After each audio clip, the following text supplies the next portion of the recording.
नमस्कार साथियों, मैं राजू मिश्रा किसान मजदूर जागृति मंच से हूँ। आज हमारे साथ भारत के बहुत बड़े क्रांतिकारी श्रीमान गंगा राम तिवारी जी मौजूद हैं, जो विश्व हिंदू राष्ट्र के प्रदेश राष्ट्रीय अध्यक्ष भी हैं। आज इनसे कुछ सवाल जवाब करते हैं, तो आइए मिलते हैं श्री गंगा राम तिवारी जी से। प्रणाम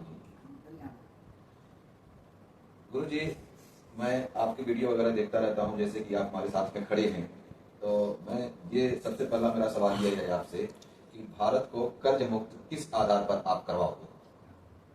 देखिए, मैं डॉक्टर गंगा राम तिवारी, राष्ट्रीय अध्यक्ष अखंड हिंदू राष्ट्र मोर्चा, आपको 3 चीजें बताना चाहता हूँ। सबसे पहले तो हमको ये समझना होगा कि हमारे देश में कितनी सरकार है। हमारे देश में 2 सरकार हमारे ऊपर काम करती है। एक सरकार का नाम है भारत सरकार और दूसरी सरकार का नाम है government of India. Government of India का मतलब है ब्रिटेन की सरकार। अब भारत सरकार हाथी का दांत है और गवर्नमेंट ऑफ इंडिया न दिखाई देने वाला हाथी का दांत है।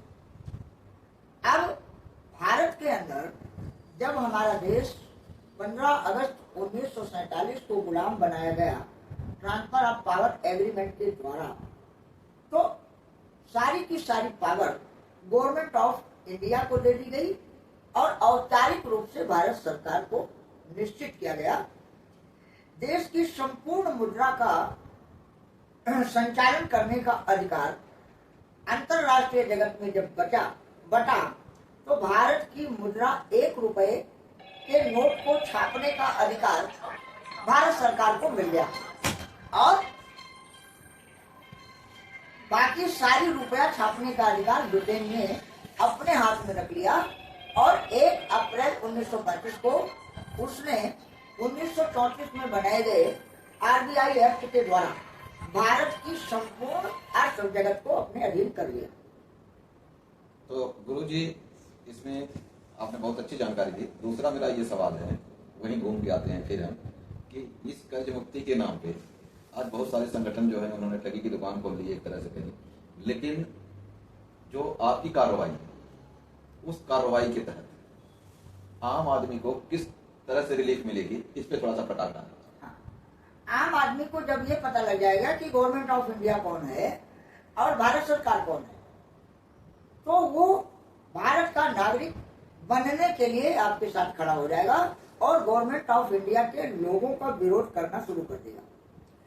जब जनता उसके विरोध में खड़ी होगी तो तथाकथित सरकार आपकी बात को सुनने को मजबूर होगी और मीडिया आपके साथ आएगी, क्योंकि भारत में मीडिया नाम की कोई चीज नहीं है। भारत की सारी मीडिया हार्वर्ड यूनिवर्सिटी के डायरेक्शन से चलती है। हार्वर्ड के डायरेक्शन आए बगैर भारत की मीडिया कुछ कह ही नहीं सकती, कुछ दिखाई नहीं सकती, कुछ बता ही नहीं सकती। जिसका परिणाम ये हुआ कि गुलाम भारत के प्रधानमंत्री जवाहर खान उर्फ जवाहरलाल नेहरू ने भारत को ईसाई राष्ट्र के रूप में स्थापित करने के लिए भारत की मुद्रा को लोप करने और भारत की मुद्रा की जगह डॉलर को स्थापित करने का कार्यक्रम आरंभ किया, जिसका भयानक परिणाम आज आपके सामने है। और कांग्रेस तथा भाजपा, कांग्रेस ने 65 लाख करोड़ रुपया इस भारत की जनता के नाम पर लिया और गवर्नमेंट ऑफ इंडिया के लोगों के द्वारा उसको बांट लिया। इसके बाद भारत के वर्तमान प्रधानमंत्री नरेंद्र दामोदर दास मोदी ने 176 लाख करोड़ रुपया विदेशों से कर्ज लिया और गवर्नमेंट ऑफ इंडिया के लोगों में बांटकर शासन कर रहे हैं और वो देश को लूट करके भारत को तबाह करने जा रहे हैं।